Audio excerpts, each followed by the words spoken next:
alegría viene de la traducción precisamente más etimológica de aliciente o aliento, ¿no? Que precisamente va ligado a esta cuestión de darnos la vida, darnos como esta expresión de emoción ante la vida. Muchas veces representamos estas emociones de manera diferente cada uno de los seres humanos. ¿Por qué esto se da así, Magali?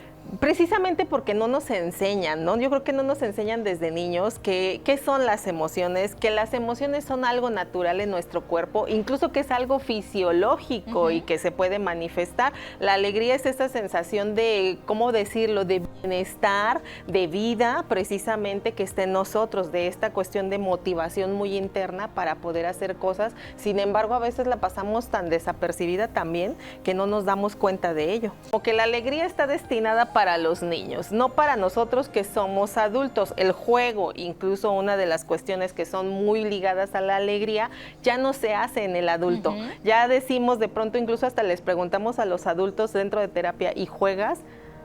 Sí. Olvídate, no, o sea, yo trabajo, yo me dedico a esto, tengo obligaciones, sí, pero hay espacios donde podemos también tener esparcimiento y vas ligado a esto. La alegría, precisamente cuando se va prolongando, se vuelve un sentimiento. ¿Qué sentimiento es? El de felicidad.